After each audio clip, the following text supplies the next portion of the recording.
Hello there. So got a few items in recently, so expect a slew of videos from me. I'm going to start off with this one. I also have the Bantha I'm going to do some comparison videos with. I want to start here with the Landspeeder, and yeah, so this is it was a nice surprise to get, and I'm glad they made it. Let's take a look at the box first. So again, for people that keep stuff in packaging, I mean, guys, there's no windows on these, so you can take it out. It's okay. You can keep the box. But again, so you got this. This is the picture from the original vintage package. You know, kind of a mock-up with more modern figures in it and stuff. So I like that they do this. Looks great. I'll flip it over to this side. That's kind of a more modern look. I'm assuming this is the new Sand Trooper we're getting. I don't know why these aren't all Sand Troopers, but you know, it is what it is. Again, so looks really good, especially the Star Wars packaging. So the top here, you see the Luke out off the card, got the rifle on the side there, and him standing with his poncho and hat on. That's kind of cool. And this side here, you got a good shot of the engine. And we'll take a little closer look at that on the vehicle. And on the other side is the cockpit of the things. Is really good in the bottom here.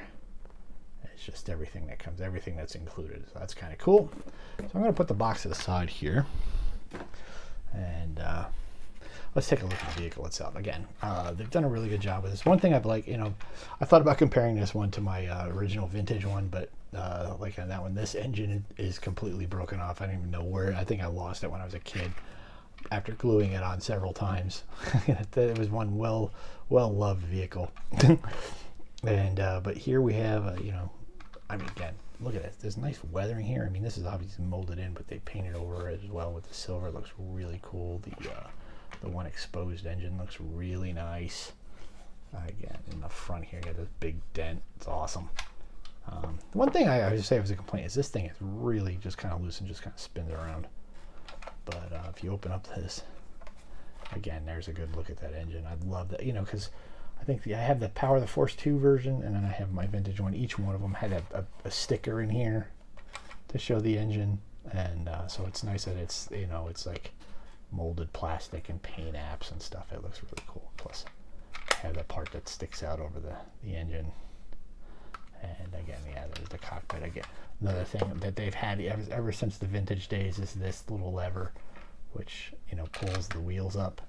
This one doesn't have the J hook like the other two do, but it still holds it in place, so it sits down like this. I love also the fact that these the wheels are clear, so it kind of gives you more of that it's hovering look. And they're spring loaded, so you know it does give a little bounce, and it rolls really well. It's very cool. But yeah, so yeah, that's the vehicle. We'll take another close. I'm going to compare it with something with my Power of the Force 2 version in a minute, but I figured we'd get to the card Luke here. So this is looks good. Again, I think this is the last of these oversized cards, you know, and it's like, don't think, you know, it's like, oh great, you know, we're going to get more figures. It's just going to justify them to do more deluxe figures, and they're just going to be on regular cards, thinking we won't complain. But it is what it is.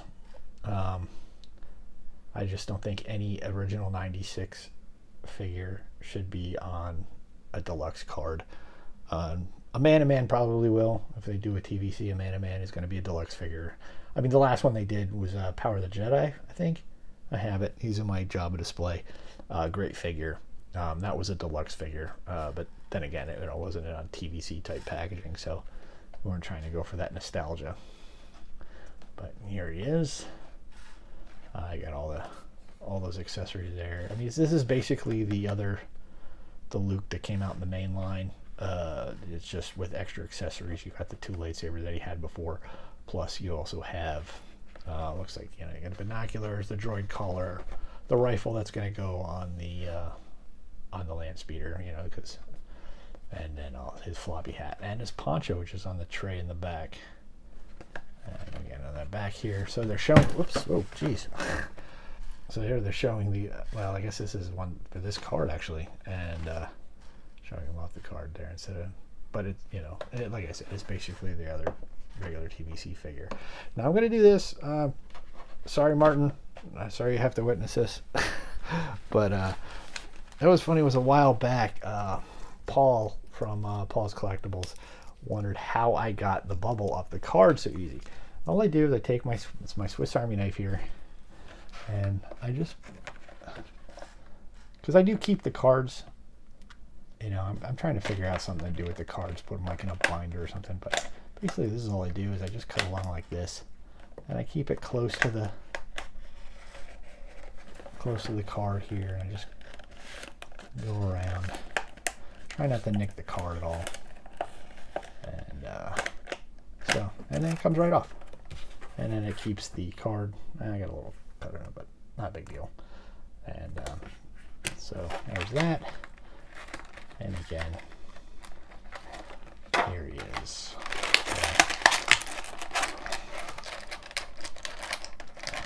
There's the hat. I'm going to put that on one of the Lukes I have. I just don't know which one. Maybe a one I have driving this Landspeeder will have his hat and poncho on. Oh, this is kind of neat. Yeah, there's that cover in there. So it pops in like that. So here's his poncho, and then here we just gonna cut the tape, and then these things pop right out.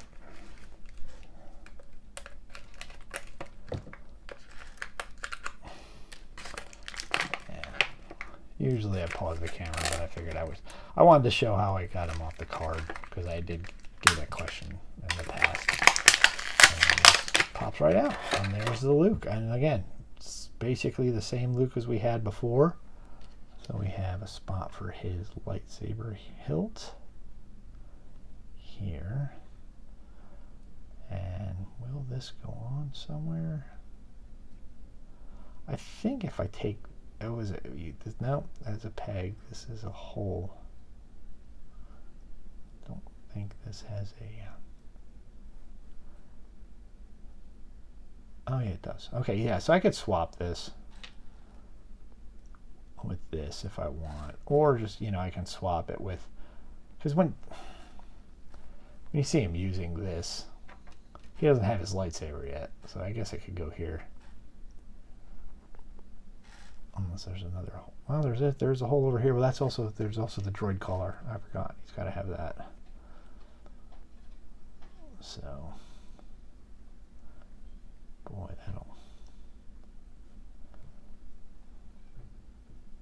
there we go. So it goes in there like that. And then this, oops, I can put that back on.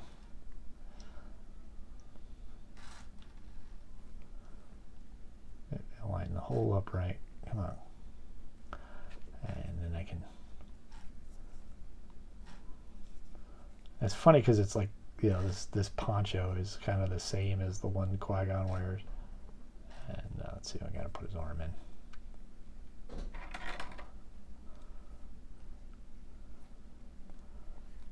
Let's see here. Just put this on him real quick. Oops.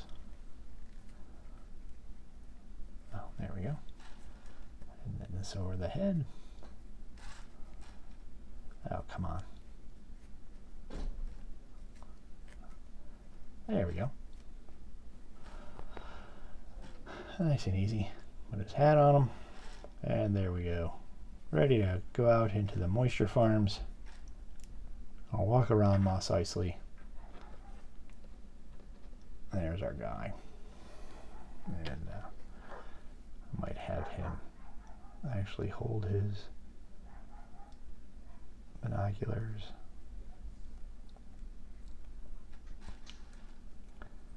And there we go. So now we can watch, you know, that deleted scene where he actually sees the space battle going on at the beginning of the movie. And, you know, and honestly, just me being me here, I'm kind of glad that was cut. Because I like the way we get introduced to Luke in the regular movie.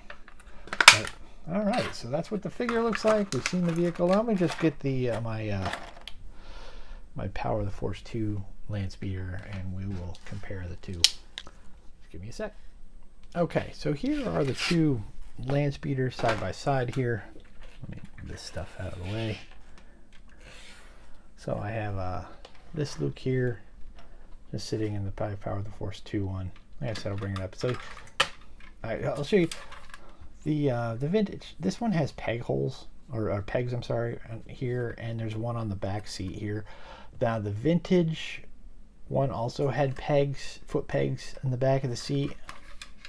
That snapped off pretty easy. Here's that, what I was saying about that like little J-hook kind of thing for the wheels again, and these wheels again are the same plastic. So here is what it is. This thing pops out very easily. And again, like I said, so you got some molding here for the engine, and here it's, you know, it's actually part of the engine bay. So you pop open this, and again, there's the sticker for the engine compared to this here, which, you know, just pop it open and you get a better looking engine here. I mean, that's just a vast improvement. Plus, you also don't have the, I mean, this is also, because this is basically the vintage mold. The canopy here is a little different, but, you know, there's some different paint apps and stuff. But, you know, this, you know, you have this button here in the front that's really just kind of sticks out. This is definitely like more accurate. I mean, even though you got some weathering and stuff. I mean, not that this is bad. Don't get me wrong. This is held up in my collection for over 20 years. And it's, you know, looks really good here. Again, you've got, let me take this out. This pops off very easily. But there's some stickers in place here for that. There's stickers here. Where here, there was no stickers to put on. Everything here. And I just wanted to show the C-3PO sitting in there. This, by the way, is still my definitive C-3PO. And is the one that comes with the, it's the Return of the Jedi version. It comes with the chair, the little chair that Ewoks carry them around in. So, but it's, I have a bunch of them in my collection. I just, pretty much every C-3PO uses that one. Then there's, you know, so here where it's nothing, it's not just a sticker. It's actually, you know, molded in there and stuff. So it gives you a really good look. I mean, this is definitely a much better display piece than this one. Again, like I said, this is held up for a long, long time.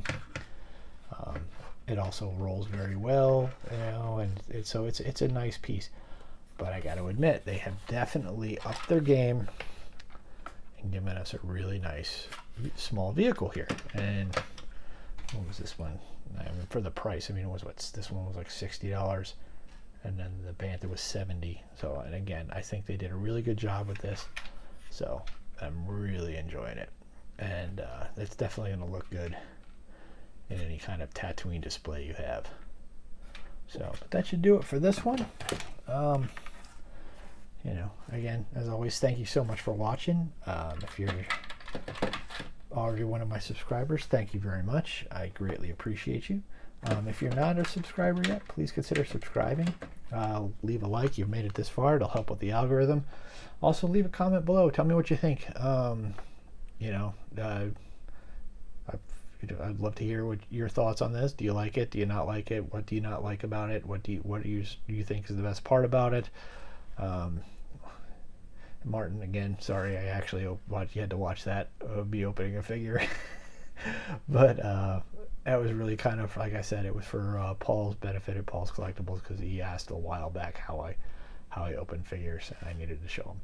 So, but that should do it for now. And until next time, may the Force be with you.